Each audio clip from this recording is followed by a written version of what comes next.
It allows the cultivation of succeeding crops at the time when rainfall and residual moisture are available. Third, planting of more resistant, stress-resistant cultivars or varieties of crops. There are crops that are more resistant to drought or to flooding. For example, the so-called sub-1 rice variety has been tested to withstand prolonged flood conditions of more than 17 days, but can still give reasonable yields. Planting of early maturing or short duration varieties of rice, vegetable, and other alternative food crops should be promoted.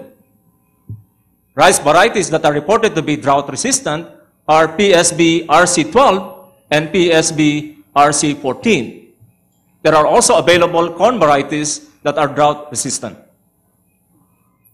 Promoting the practice of organic agriculture is another option, particularly in areas vulnerable to extreme weather conditions such as drought, flooding, and waterlogging.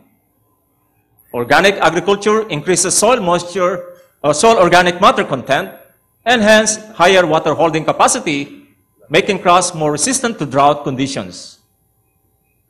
Organic agriculture reduces the vulnerability of farmers to climate variability. It promotes the practice of biodiversity-based farming systems that increase the diversity of income sources and therefore provide a viable alternative for resource-poor farmers.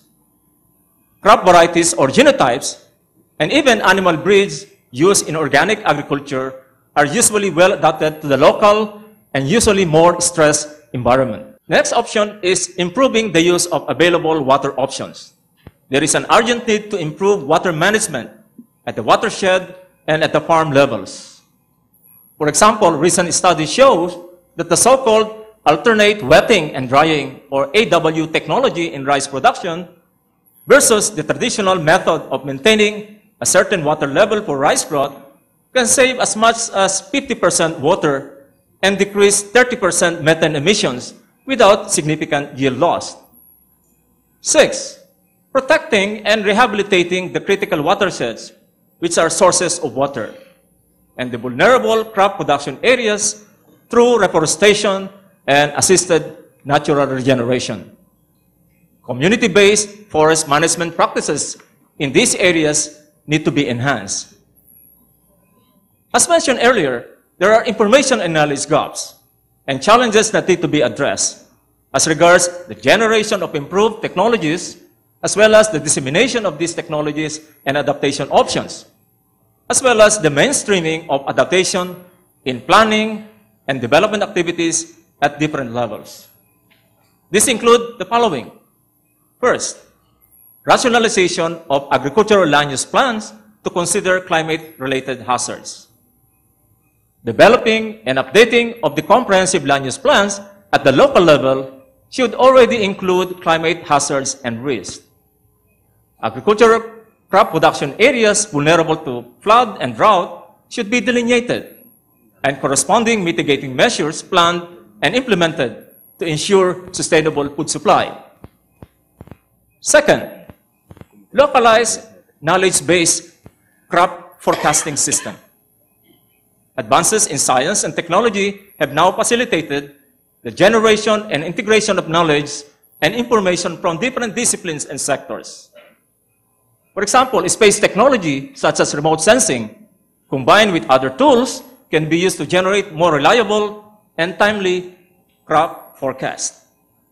This may also include the development of dynamic cropping calendar, recommendations of optimal choice of crops, including scheduling of activities and many other activities which can be disseminated down to the farm communities.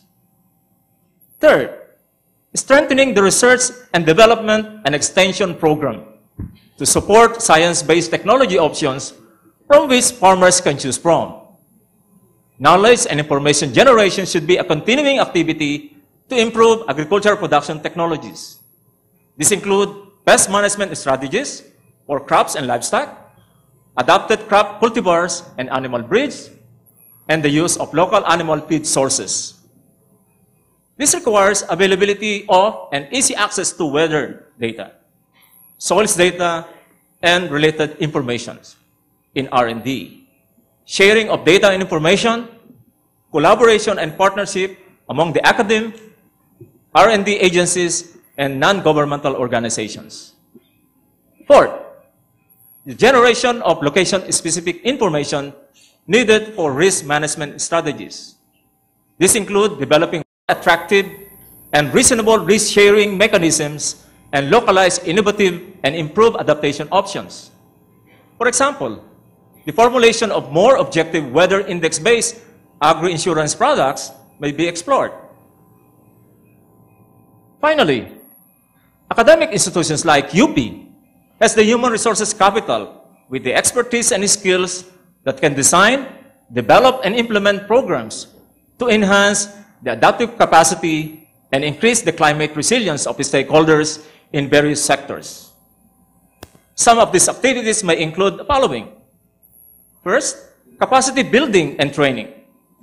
For example, the mainstreaming climate variability and adaptation in education, such as the UPLB collaboration with Albay Province. Second, technical assistance in the integration of climate risk in local agriculture and natural resource development planning. For example, the comprehensive land use plan to include delineated areas prone to or vulnerable to floods or droughts. Third, conduct a periodic assessment, say every 3 to 5 years, of agriculture and natural resources, including ecological services, vulnerability to climate hazards, and even local adaptive capacity. Fourth, pilot testing of adaptation strategies at the local or community level. And this is to ensure sustainable agricultural productivity towards achieving food security. This will generate needed information for scaling up, that is from farm to community, and also scaling out from one location to another. Indeed, climate variability as exhibited by the occurrence of more intense typhoon, occurrence of more severe El Niño and La Niña episodes, and the drastic changes in rainfall patterns threatens sustainable food production. The academic community is in the advantageous position to spearhead the generation of information and the development of innovative and improved technologies to adapt to future situations and to enhance climate resilience of vulnerable communities. There are necessary institutional mechanisms, support systems, and tools that must be put in place. And this should be soon, very soon. Salamat po.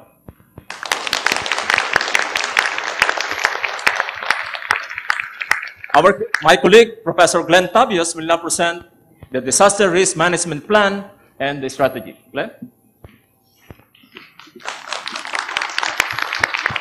Thank you very much, Good afternoon, everyone. Our distinguished guests, officials of UP, fellow faculty, students, and staff, ladies and gentlemen. Our job is supposed to do some house cleaning on DRM, disaster risk management, and we will also add to the list of Eno's wish list, what things to do in disaster risk management. First, I'd like to introduce the members of our team from different colleges of UP Diliman. We have Benny Pacheco and Leonie Leongson from the College of Engineering. Dr. Pichi Mendoza from Social Sciences and Philosophy. We have Professor A.B. Florano from Public Administration and Governance. And Mel Luna, who is in New Orleans, from Social Work and Community Development. And Kaloy Arcelia from the College of Science. So, the title says, Institutional Courses of Action to Reduce Water-Related Risk and Disasters. First, I'd like to define disaster risk. It's like stepping back. We define disaster risk as a product of 3 factors. That's hazards, exposure, and vulnerability. For water-related hazards, this refers to hydrometeorological extremes, actually. And we define this as extreme events of hydrologic, atmospheric, or oceanographic origin that causes loss of life, disruption of property, or life injury and damage. And exposure refers to people, property, systems that are present in the hazard zones.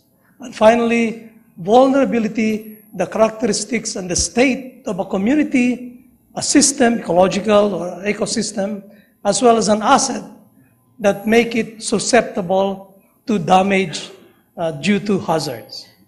Now, we always think of disaster risk management as a multiplicity of several things, a lot of things, which we refer to as multidimensional. First, it's multi-hazard. When you have disaster, you can have floods. You can have floods associated to typhoons. Then you can have a lot of rain. Rain could trigger landslides. Landslides could develop into debris flow. You can have windstorms that could develop into storm surges, as well as earthquakes that can develop into tsunamis. These are what we call sudden onset, fast disasters. We also have slow onset, prolonged disasters, such as droughts, where it takes so long to develop drought. And sometimes we don't even realize that we're already in a drought situation. Just like a few months ago, we didn't really care about water supply, and then 2 weeks, 3 weeks ago, all of a sudden we have a water crisis. So that's the kind of a slow onset but prolonged disaster. It's also multi-objective. Foremost, we wanted to protect life when we do disaster risk management, but on top of that, we wanted to sustain agriculture, we wanted to secure food, we wanted to preserve flora and fauna. I think this is one of the, what we call integrated disaster risk management, not only people's lives and so on, but also flora, fauna. It is also what we call, next slide, multi-sectoral, because it covers the individuals, household, communities, civil society in general, and also even in governance issues, we have to deal with whether it's a local government issue or a national government issue.